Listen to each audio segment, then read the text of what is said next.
Boa tarde, comandante. Nós somos do CESP 2019.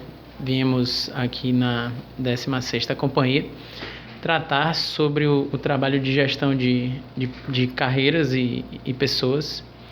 E, a princípio, gostaríamos que o senhor fizesse uma apresentação do senhor, do seu processo de carreira até chegar aqui ao comando dessa unidade e como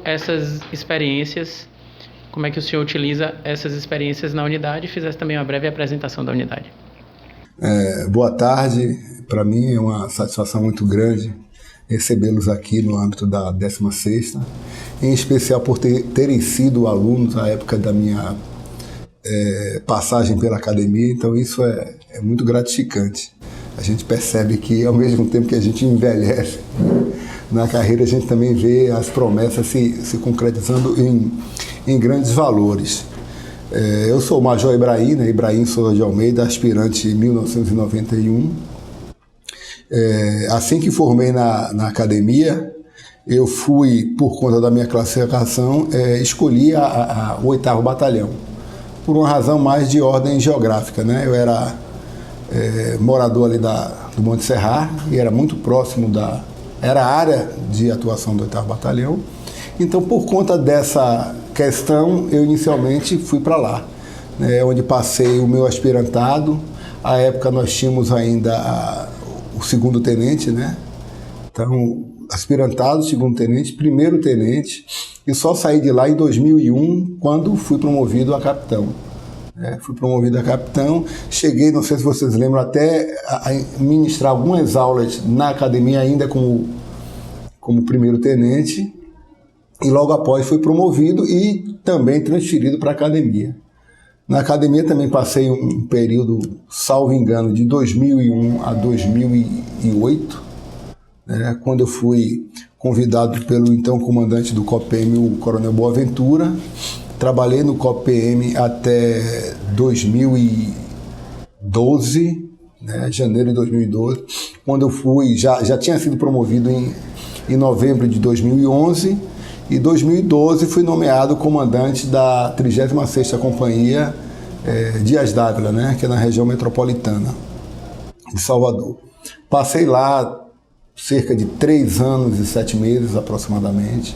Então, em julho de 2015, eu fui movimentado e assumi o comando da 16ª Companhia, unidade na qual permaneço até hoje, também já há quase 4 anos.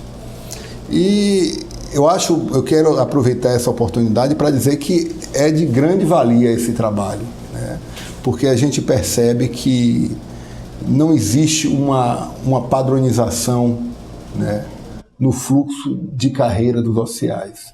Então vocês capitães vão ter colegas que ocupam determinadas funções, outros funções fora da polícia, outros só trabalhar em unidades administrativas, outros só em unidades operacionais, mas não há um disciplinamento. Isso até mesmo vocês podem tomar por experiência a minha carreira. Eu já completei em abril desse ano, 30 anos de serviço, e sempre comandei, digamos assim, os símbolos que eu tenho é de comando, e não tenho símbolos da administração. Quer dizer, algo que eu acho que, se houvesse um planejamento, ao final dos 30 anos você já teria, digamos assim, condições de, se não ter a pontuação total, pelo menos próximo disso. Então, eu acho que isso é uma necessidade, Eu acho que é uma necessidade. A gente sabe, nós temos conhecimento de que outras forças militares, forças armadas, têm um fluxo de carreira em que o oficial, uma vez formado, ele sabe até as datas das promoções. Lógico que o último posto, no caso do Exército, o general, da Marinha, o almirante, isso não é uma certeza, mas pelo menos ao coronel do Exército ele tem as datas, e assim vale para a Força Aérea, assim vale para a Marinha, e a gente fica meio que perdido nessas questões. Então isso era o que eu gostaria de externar. Gostaria de perguntar sobre a unidade, qual é o efetivo do senhor, se é ideal, se não é ideal, como é que o senhor faz para mitigar, né, esse conflito de necessidade e possibilidade? Olha, o efetivo atual da unidade é de 141 policiais, né, envolvendo aí desde o comandante ao soldado mais moderno. Está muito distante do previsto, né? O previsto são 362 policiais, então a gente opera aqui com menos da metade dessa previsão. Então, isso impõe para a gente uma aplicação de efetivo de maneira bem, digamos assim, cirúrgica, né? A gente tem que otimizar muito esse efetivo. E qual é o parâmetro que nós utilizamos? É a mancha criminal, né? Que nada mais é do que os locais que, historicamente e estatisticamente, a gente tem mais ocorrências. Então, se nós tivéssemos um efetivo maior, obviamente, teríamos uma cobertura também maior, facilitaria também a visualização desse efetivo. Então, em razão desse parco efetivo, a gente procura direcionar para aqueles pontos, para aqueles locais, né, e horários também, que mais a gente tem histórico de ocorrência. A partir do momento que aquele determinado ponto chega num nível de segurança, pelo menos próximo do sustentável, né, do admissível, a gente procura migrar esse efetivo para um outro local que esteja também apontando índices fora desse ideal. E qual a estratégia, o método que o senhor utiliza para escalar o policial na administração e na parte operacional? Quais são as características que fazem essa... Na verdade, Lima, de certa forma, nesse particular, a gente quase que é uma imposição que a gente recebe, que é o grande índice de policiais que apresentam problemas de saúde para emprego no serviço operacional. Entendeu? Então a gente tem um efetivo, como eu disse, de 141, mas um percentual de quase 20% desse efetivo é comprometido a ponto de não ter condições de aplicação no serviço operacional. Então, com isso, a gente acaba tendo uma mão de obra, né, já direcionada para o serviço administrativo, né? Então, por conta disso, eu diria que esse é o principal fator, né, de escolha de onde vai ser empregado o policial. Lógico que tem algumas exceções que, em razão da capacitação do profissional, a gente direciona ele para aquele serviço, né? Então, tem determinados locais que você precisa ter alguém que conheça do que está fazendo, independente da condição física dele. Mas, via de regra, o que tem determinado, eu acho que não só aqui na 16ª, mas todas as outras unidades, é exatamente o grande número de policiais que apresentam ao longo da sua carreira dificuldades em continuarem no serviço operacional. Entendi. O senhor já apontou uma das dificuldades, aí eu vou continuar na pergunta nesse sentido. Quais são as principais dificuldades que o senhor tem na unidade? E, além disso, completar uma segunda pergunta de maneira antecipada, e treinamento. Então, seria quais são as principais dificuldades e se tem treinamento e capacitação para o efetivo, ou se interno, se externo, como é que está esse processo de... Eu vou responder, digamos assim, de trás para frente, né? No campo operacional, a gente faz o treinamento com os nossos policiais, principalmente se socorrendo do regional, né? Do Comando Regional, BTS, através da sua Rondesp. Então, o Comando Regional, ele proporciona turmas, né, de policiais de várias unidades do seu orgânico para fazer um período de curso, né, de aprimoramento, de conhecimento de novas técnicas, né, de novos armamentos. Então, a parte operacional, a gente também se socorre do BTS, e, em alguns casos, quando há possibilidade, recorre também ao CPE, através do Batalhão de Choque, ou Esquadrão Águia. Isso já é um pouco mais complicado, porque também depende da disponibilidade dessas unidades. Esse seria no campo operacional. E no campo administrativo, a gente também tem tido, né, na atual conjuntura, no atual comando, muitos cursos para o pessoal administrativo, né? Então, sempre que surgem as turmas, a gente tem buscado inserir nosso efetivo, porque a realização de curso de aprimoramento só tende a facilitar o nosso serviço e também tende a que a gente entregue um serviço de melhor qualidade, né? Então, curso de armeiro, curso para o pessoal de secretariado, curso até mesmo por questões emocionais, como tem o curso de técnicas de respiração. Tudo isso, todos os cursos que surgem, cursos na área de direitos humanos, né, cursos voltados para o pessoal que trabalha na segunda seção, né, na SOINT. Então, a gente tem sempre se socorrido, quando do campo operacional, ao BTS, né, e CPE, aí depende do entendimento entre os grandes comandos, e os cursos que a própria polícia tem disponibilizado. E tem uma outra pergunta, que é as dificuldades. Olha, as dificuldades, eu diria que a principal realmente é efetivo. A principal. Porque se você tem um efetivo satisfatório, eu acho que outras questões são facilitadas. Lógico que a gente às vezes esbarra, hoje em dia muito menos, né, a verdade é essa, em algumas dificuldades de ordem material. Mas eu tenho percebido ao longo dessa trilha à frente de comando de unidade, que já vão quase 8 anos, que a gente tem, a Polícia Militar tem se preocupado e evoluído nesse particular, que é a dotação de material para o seu efetivo.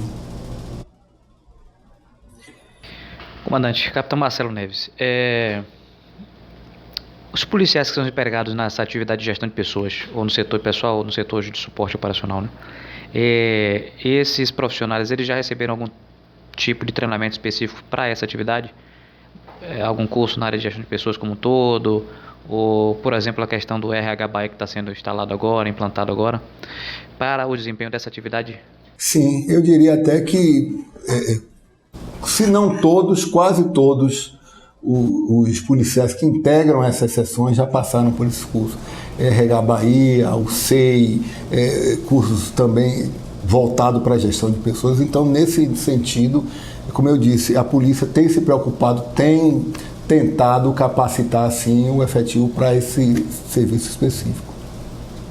Ok. O senhor disse que, basicamente, hoje, os policiais que estão compondo esses setores não são necessariamente selecionados voluntários. Parte da questão inicial da impossibilidade de se empregar na atividade operacional, então ele é automaticamente aproveitado na atividade administrativa. O senhor percebe que há uma certa satisfação dos profissionais, eles estão satisfeitos no emprego, na atividade administrativa, em razão disso, e principalmente nessa atividade de gestão de pessoas? Olha, falar de satisfação é algo meio difícil, porque tem um largo campo de subjetividade nisso aí, né? Mas eu não consigo identificar, né? Se não consigo identificar uma satisfação notória, também, de outra parte, eu não consigo identificar insatisfação. Eu apenas acredito que haja esse pouco de muito mais próximo da satisfação do que da insatisfação, porque o profissional, ele se sente, apesar da sua limitação, ainda assim aproveitado. Principalmente, aí eu volto a dizer, quando ele é colocado num curso voltado para aquela atividade que ele está desempenhando. Ou seja, ele se sente valorizado, né? Muito embora ele não esteja dando o seu quinhão na parte, né, de atividade fim, ele sabe que ele está sendo aproveitado, e está sendo aproveitado de maneira séria e da melhor forma possível. Então, se eu fosse assinalar entre uma coisa e outra, eu acho que o nível de satisfação é maior do que o de insatisfação. Ok, o senhor teria alguma ação de destaque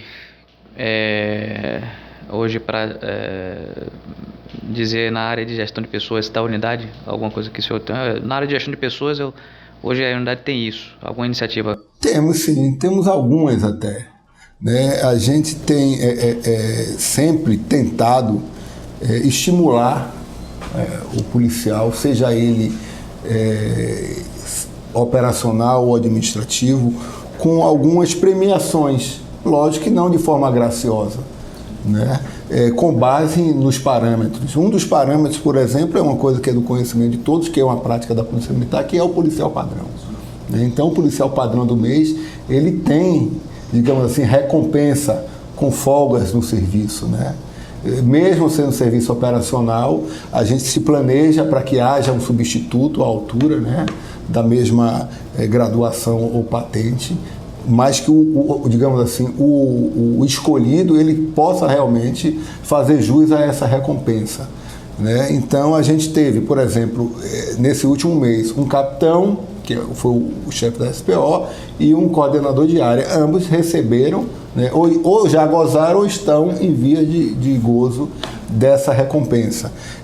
Aliado a isso, a gente também tem um ranking operacional, né, que a gente procura premiar aquelas guarnições que se destacam, né, ao longo do mês, com maior número de prisões, com maior número de conduções, TCOs. Né? Então sempre a gente procura dar essa recompensa, esse estímulo, né? Seja qual for, às vezes não é nem um ranking operacional mensal, mas uma ação que é digna mesmo de ser enaltecida, a gente chama, a gente faz as paradas, a gente chama a guarnição à frente, né? Entrega uma placa ou alguma lembrança, algo que simbolize nosso reconhecimento.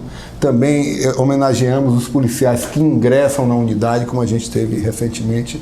Chegamos recebendo 11 policiais, né, soldados recém-formados. Então eles são homenageados, como também aqueles que estão indo para a reserva, né? Então tudo aquilo que a gente pode, os aniversariantes do mês, as mães, tudo que envolve essa parte de valorização do profissional, a gente tem buscado fazer. Até mesmo, e eu entendo também que é valorização profissional, quando a gente organiza os nossos eventos. Quem já teve a oportunidade de participar, é um evento organizado por nós, né?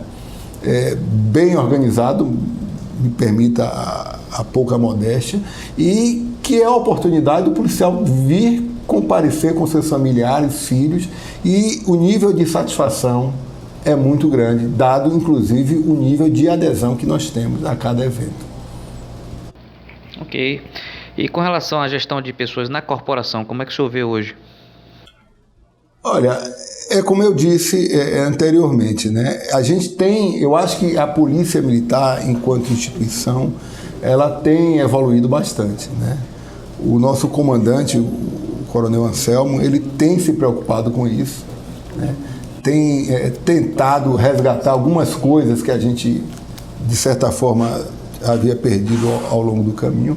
Agora, assim, é uma corporação grande, né?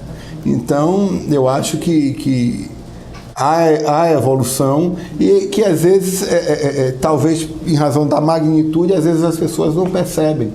Mas coisas simples, né? Como a gente tem hoje em dia o PDP, né? Embora seja o governo do Estado, mas com certeza é fruto de um trabalho, digamos que seu nascedouro tenha sido aqui da polícia, né? Hoje a gente tem a remuneração por apreensão de armas, né? Tudo isso eu acho que impacta, né? A pessoa se sente valorizado. Então eu acho que a gente tem evoluído. A questão do fardamento, eu sou de um tempo que a gente tinha muito mais dificuldade, né? A renovação de viaturas, né? Há tempos atrás a gente não era raro a gente encontrar guarnições empurrando a viatura para botar para pegar, né? A gente parar no meio da suburbana, por exemplo, e quando vai verificar o carro não está com pneu de socorro, né? Ou então não tem marcado. Então são coisas que podem parecer mínimas, mas no momento da necessidade está lá, e isso faz uma diferença muito grande. Então eu acho que tem evoluído. Lógico que a gente sempre busca o ideal, mas eu sei que esse ideal, talvez até na geração de vocês estejam em melhores condições. A unidade tem conseguido gerir as necessidades, anseios do efetivo? Assim, existe essa questão de demanda? É constante o efetivo apresentar demandas nas diversas dimensões, mas e essas demandas, a unidade tem conseguido atender? Você poderia nominar quais as demandas?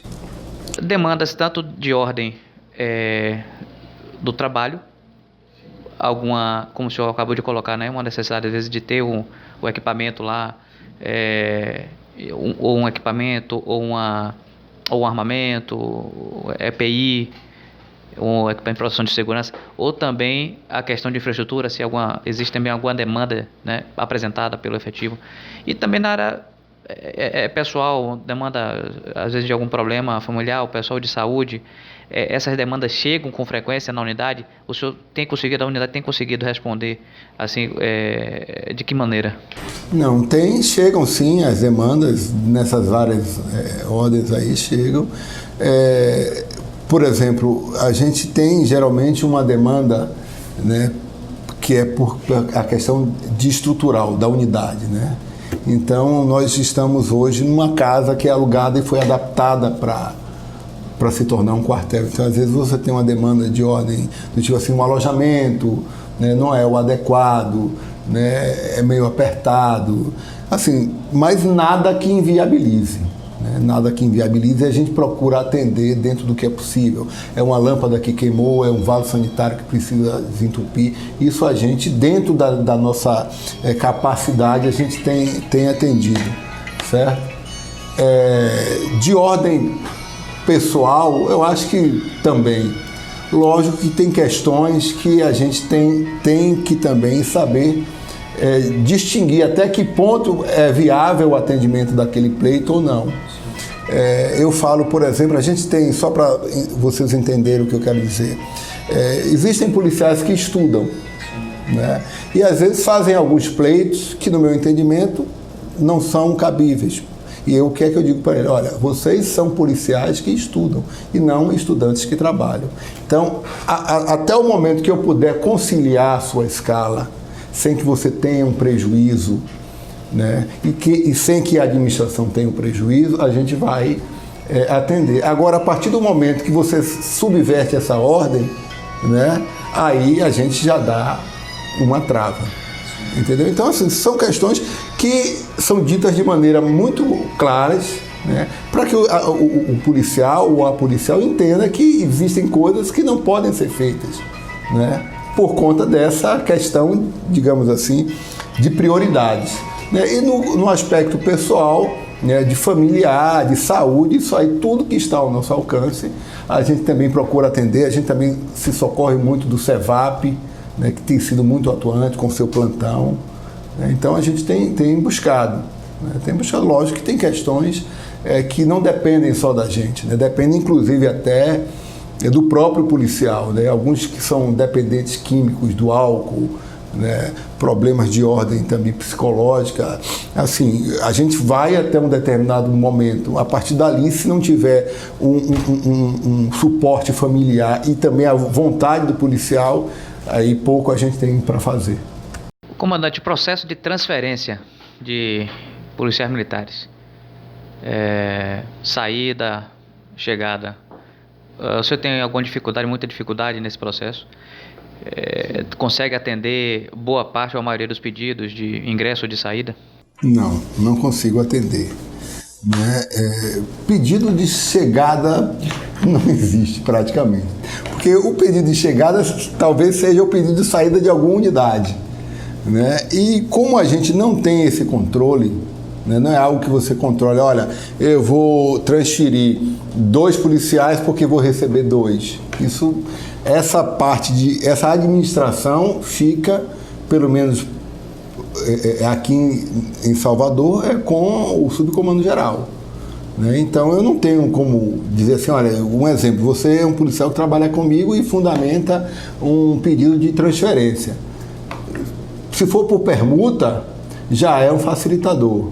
Mas se não é por permuta, é mais difícil, porque eu não vou ter nenhuma garantia de que vai haver reposição. E se você considerar que o efetivo da gente é menor do que a metade do previsto, né? Eu queria até corrigir, o previsto são 320, não 362.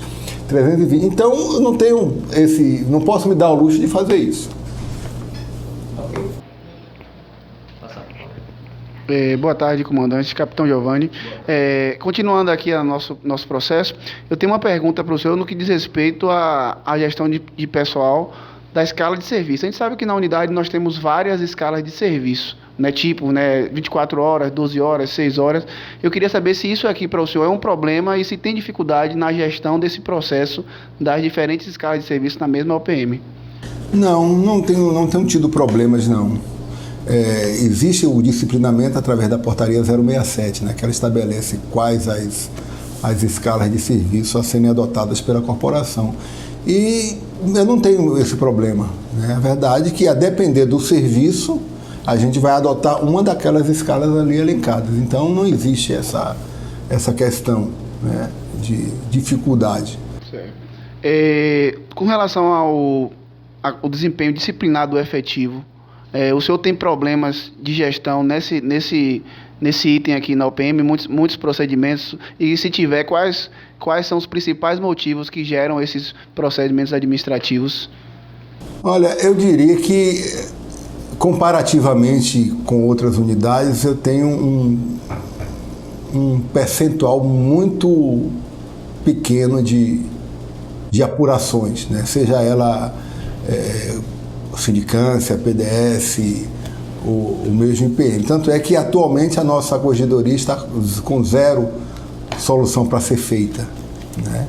Então, por conta do pouco número, né, de fatos que acontecem na área que redundam em apuração.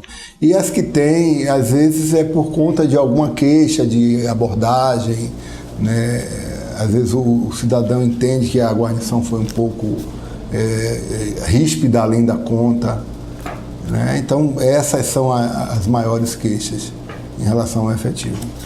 Com relação às relações interpessoais e gestão de conflitos, eu queria que o senhor desse um panorama dessa relação, né, oficiais e praças, e até mesmo se existem conflitos dentro do círculo das praças e dos oficiais. Olha, se tem, eu não sei, digamos assim, né? Em relação aos oficiais e praça, eu não identifico, né? Eu acho que, até pela maneira como a gente procura conduzir as coisas, pautada na conversa direta, franca, né? Isso partindo de mim e de todos os oficiais com quem eu trabalho, a gente não vê essa questão de oficiais e praças, essa problemática, né? No âmbito de relação interpessoal entre os ciclos, geralmente, às vezes, tem um problema, né? Uma queixa de um, uma queixa de outro.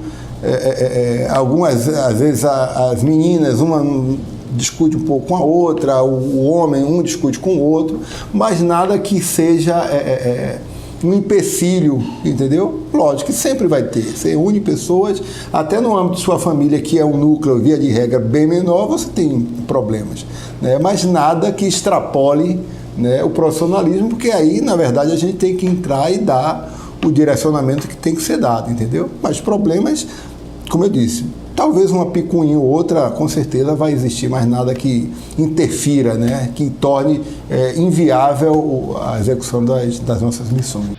E uma última pergunta, com relação à identificação das competências dos policiais, o senhor tem algum trabalho no sentido de identificar os talentos do efetivo para que a gente possa utilizar isso como uma ferramenta positiva dentro da própria gestão da unidade, seja para serviços tanto administrativos quanto até alguns pequenos serviços de infraestrutura que possam ajudar nessa dificuldade da OPM?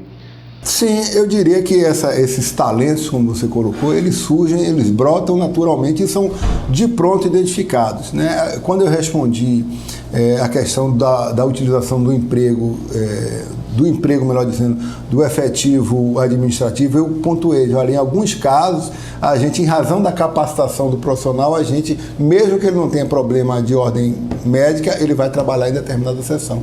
E isso se dá também quando a gente consegue perceber esse talento, né? Então, por exemplo, tem algum policial, mesmo recém-chegado, a gente já percebeu que ele é muito ligado a essa parte de eletricidade, entendeu? Então ele já dá esse suporte, entendeu? Na parte hidráulica, né? Ele já dá esse suporte.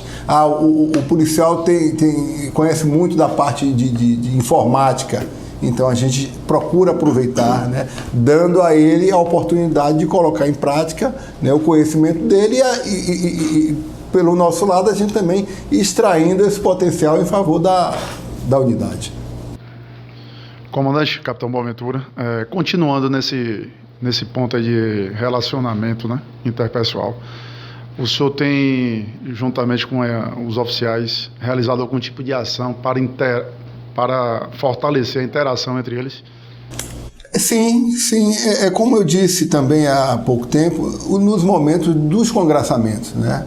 Nós temos aqui todo mês, né? Porque é um encontro, né?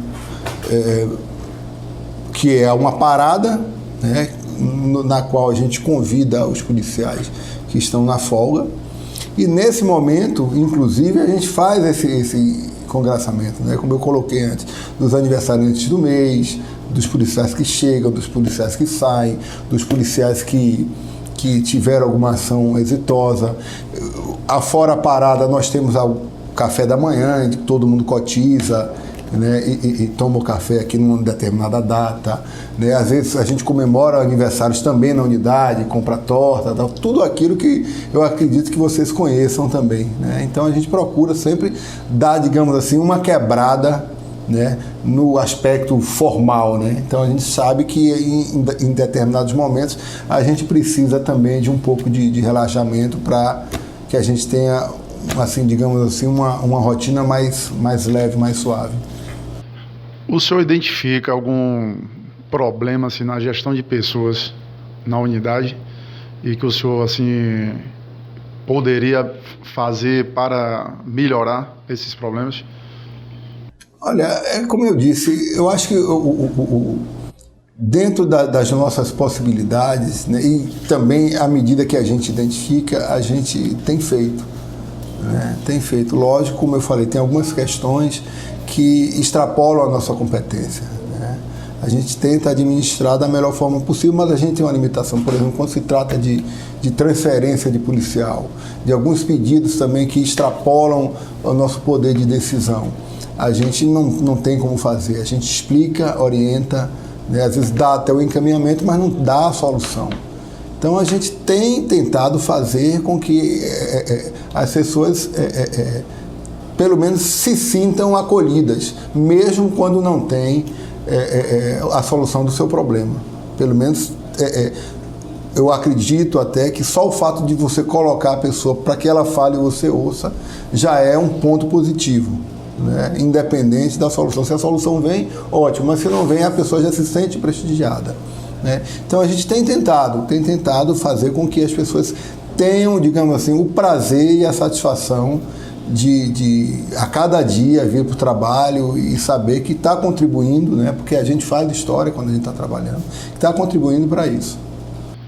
O senhor considera o efetivo da unidade qualificado para o exercício das funções? Eu sei que o senhor anteriormente falou que tem mantido, né, uma proficiência em algumas áreas, e eu queria bater num ponto. Quando o senhor recebe o efetivo por exemplo, do Cefap, o senhor já recebeu o efetivo do Cefap, como é que esse efetivo está chegando? O senhor acha que ele está qualificado para o serviço policial militar? Olha, isso eu teria que ter um pouco mais de tempo para responder com mais propriedade, mas eu diria que, com base nas primeiras impressões, eu diria que sim. Talvez falte aquilo que é natural a qualquer profissional recém-formado de qualquer categoria profissional, que é a falta de experiência, de vivência naquela realidade.